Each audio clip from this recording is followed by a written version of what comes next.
Om Swastiastu. Om Awiganamastu Nama Sidam. Semoga pikiran yang baik datang dari segala arah. Selamat pagi anak-anak SMA Harapan Nusantara. Semoga selalu sehat dan bisa mengikuti pelajaran pagi hari ini dengan baik. Jadi pertemuan kali ini yang kita bahas itu adalah tentang Hari Raya Shivaratri. Karena besok merupakan perayaan Hari Raya Shivaratri, maka hari ini di pertemuan kali ini kita akan membahas tentang Hari Raya Shivaratri. Seperti biasa, mari kita awali pertemuan dengan melantunkan Saraswati Puja. Saraswati Puja mulai. Om Saraswati Namastubhyam Varade Kamarupini Vidyarambham Karishyami Siddhir Bhavatu Me Sada. Selesai. Mari kita lanjutkan. Apa saja yang akan kita bahas di pertemuan kali ini berkaitan dengan Hari Raya Shivaratri? Yang pertama itu adalah apa itu Hari Raya Shivaratri? Yang kedua, apakah benar Hari Raya Shivaratri sebagai hari penebusan dosa atau pengampunan dosa? Yang ketiga, konsep peradaban dalam Hari Raya Shivaratri. Yang keempat, nilai-nilai terkandung dalam cerita Lubdaka di masa kini.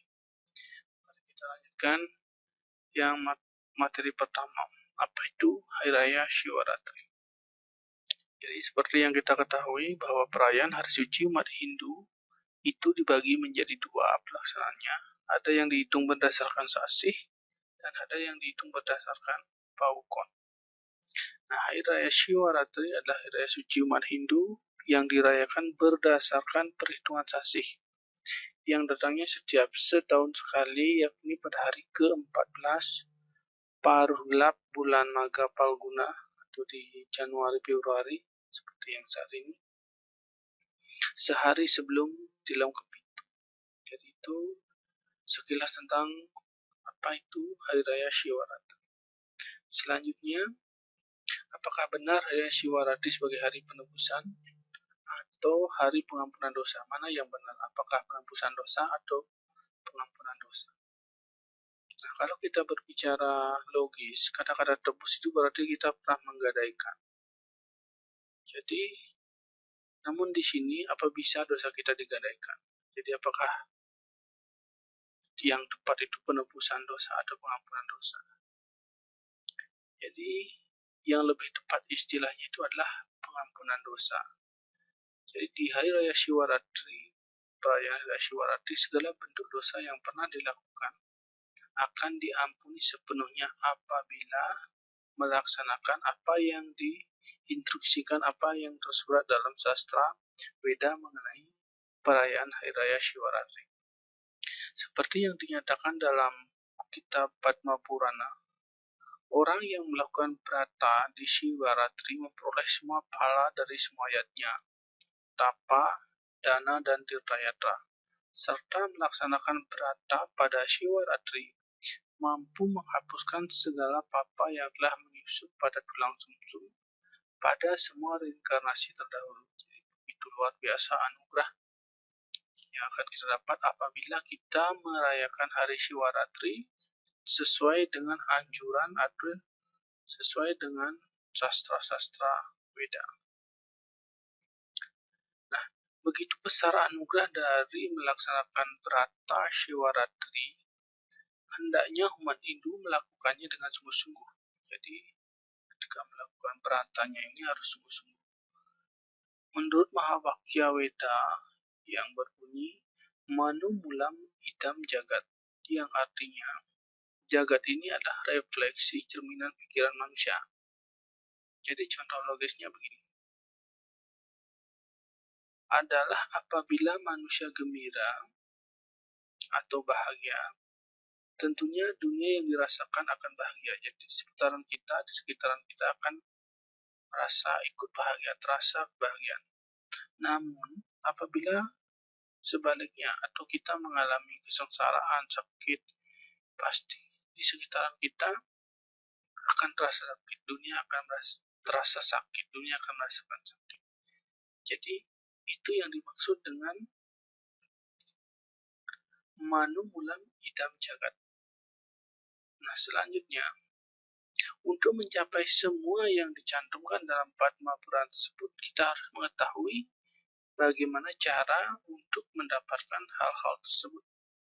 Hal-hal tersebut tergantung pada satu, sikap dan keyakinan. Yang kedua, cara dan teknis melaksanakannya. Tentunya ini adalah aturan. Ketika ingin mendapatkan apa yang tersurat dalam kitab suci, sastra suci Weda itu, kita harus mengikuti aturannya seperti apa. Sikap dan keyakinan kita seperti apa. Nah, baru kita bisa masuk ke dalam konsep Prata dalam Hari Raya Shivaratri. Konsep Prata dalam Hari Raya Shivaratri itu ada 3, puasa atau upawasa, kemudian diam atau mona, begadang atau jagra. Ketiganya merupakan pilihan ataupun gabungan. Orang bisa melakukan semuanya sekaligus ataupun dipilih. Ketiganya memiliki mutu yang berimbang dan lebih banyak tergantung mental dan keyakinan pribadi umat Hindu. Jadi ketiganya ini bisa diambil ketiganya sekaligus, bisa juga diambil salah satu ataupun dua. Jadi ada pilihan. Namun ketiga-tiganya ini memiliki mutu dan kualitasnya itu sama. Mari kita simak penjelasan mengenai puasa atau upawasa. Puasa atau upawasa bukan hanya berarti tidak makan dan minum. Melakukan puasa juga merupakan bentuk merasakan penderitaan. Kenapa dikatakan penderitaan? Karena pada dasarnya kita terlahir karena penderitaan. Kita terlahir membawa penderitaan. Kalau tidak menderita berarti kita tidak terlahir. Berarti kalau sudah kita tidak menderita berarti sudah kita bersatu dengan Atman yang disebut dengan Moksatam Jagaditaya Jaitidharma. Nah, itu sebabnya kita terlahir ke dunia ini disebut sebagai penderitaan. Pengertian puasa juga sangat luas. Jadi pengertian puasa itu sangat luas. Seperti membatasi indria-indria manusia. Contohnya, telinga diarahkan mendengar hal yang positif, mata diarahkan melihat yang baik, mulut digunakan untuk berucap yang baik dan benar, serta hidung diarahkan untuk mencium hal-hal yang benar. Jadi ketika kita berbicara puasa, bukan hanya serta-merta kita tidak makan dan minum, tetapi lebih banyak juga bisa diarahkan untuk mengendalikan panca indera kita. Mulai mengarahkan pikiran-pikiran ke arah yang lebih positif. Jadi di puasa itu ngegibah itu sudah sangat tidak diizinkan, sudah sangat dilarang oleh aturan yang ada dalam sastra suci Weda. Selanjutnya, diam atau mona. Diam yang dimaksud di sini bukanlah sembarangan diam. Tidak hanya diam diri atau bermeditasi, diam juga berarti tidak membicarakan kejelekan orang lain atau ngegibah. Jadi ketika kita melaksanakan mona, khususnya di Syari Shivaratri, sudah saatnya kita melihat hal-hal yang baik. Jadi tidak diizinkan untuk menjelekkan kejelekan orang lain. Dan senantiasa mengingat kebaikan orang lain. Jadi kita mengingat kebaikan orang lain apa yang pernah dilakukan ke kita. Jadi jangan ingat kejelekannya. Dan yang tidak kalah penting itu kita adalah merenungi kesalahan diri sendiri. Apa yang pernah kita lakukan. Kepada siapa kita pernah melakukan kesalahan. Jadi dengan melihat cerminan seperti itu tentunya bisa kedepannya bertindak lebih baik. Selanjutnya, begadang atau jagra. Begadang atau jagra dimaksud di sini adalah begadang dengan melakukan hal-hal yang baik yang dianjurkan oleh Susastra Weda. Bukan begadang sambil pusreng atau main game, kemudian minum-minum minuman keras dan berjudi. Nah, yang dianjurkan oleh kitab suci kita, Susastra Weda itu adalah kita bisa melakukan dengan menjalankan ajaran Nawabida Bhakti. Ada 9 cara untuk memuja keagungan Tuhan. Mungkin salah satunya bisa dengan kirtana, kemudian dengan semarana, mendengarkan nama-nama suci Tuhan, kirtana, melantunkan nama-nama suci Tuhan. Kalau di Bali yang kita sering jumpai itu adalah maka kawin, hidup, dan lain sebagainya. Selanjutnya, diam, puasa, dan begadang bukanlah pekerjaan yang gampang yang dapat dilakukan. Membutuhkan kekuatan mental dan keyakinan yang kuat dan tulus. Kunci utamanya ada pada ide atau manah ataupun pikiran. Ini yang akan mengendalikan semua. Jadi ketika kita melakukan berata di hari raya Shiwarati ataupun hari raya suci lainnya, itu sangat-sangat susah. Godaannya luar biasa pendatang. Tetapi kalau sudah pikiran atau manah kita mampu mengendalikan, niscaya ini akan berhasil. Selanjutnya, nilai-nilai terkandung dalam cerita Lubdaka di masa kini. Mari kita simak sedikit mengenai ringkasan cerita dari Lubdaka. Jadi, di sini saya akan singkat saja menceritakan tentang kisah Lubdaka ini. Pada suatu hari, seorang anak manusia bernama Lubdaka yang kesehariannya sebagai pemburu untuk penghidupannya berada dalam hutan rimba yang sangat lebat. Jadi makna apa yang bisa disampaikan oleh penulis oleh Empu Tanakung kepada umat manusia? Di sini beliau mencoba menjelaskan bahwa realita kehidupan yang kita jalani ibarat hutan rimba belantara, penuh semak belukar, ada berbagai macam jenis, yang jahat, yang baik, yang cantik, buruk, dermawan, pelit, dan lain sebagainya. Jadi ini adalah kriteria manusia di dunia, diibaratkan seperti ini. Seperti di hutan belantara, ada tumbuh-tumbuhan yang berduri, ada yang berbunga haru, dan lain sebagainya. Kemudian berikutnya, hingga hari telah larut malam, ia belum juga mendapatkan buruannya. Jadi si Lubdaka ini sampai malam hari belum mendapatkan seekor buruan pun. Dan untuk menghindari serangan binatang buas, ia lalu menaiki sebuah pohon bila. Hampir semalaman ia menderita karena begadang dan tidak mendapatkan makanan. Agar tetap terjaga, ia memetik daun-daun pohon tempat ia bersandar. Makna apa yang bisa kita petik dari ceritanya tersebut?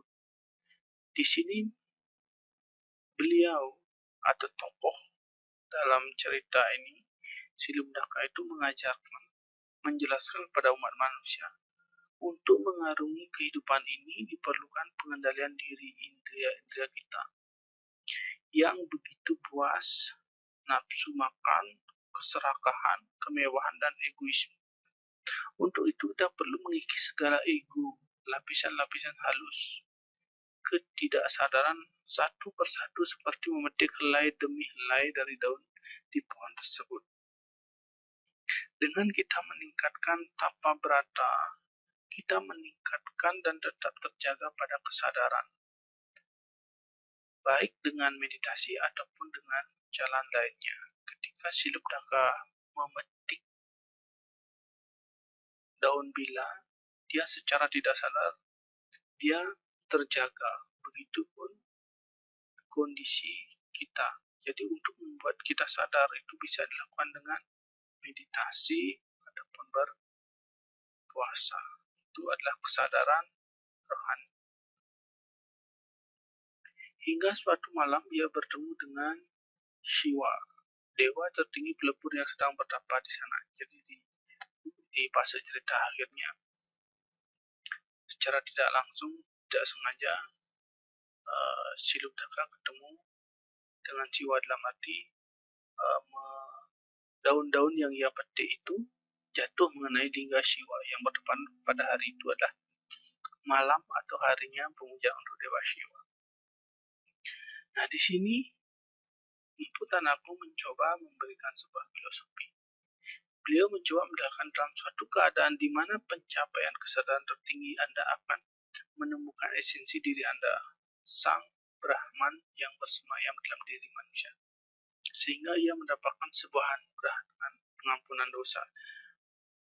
Di dalam ceritanya ini bagaimana seorang Jubdaka itu seorang petapa yang ganas, yang kejam, membunuh hewan-hewan untuk bertahan hidup. Jadi makna yang bisa kita petik dari ceritanya ini adalah pada dasarnya ketika kita hidup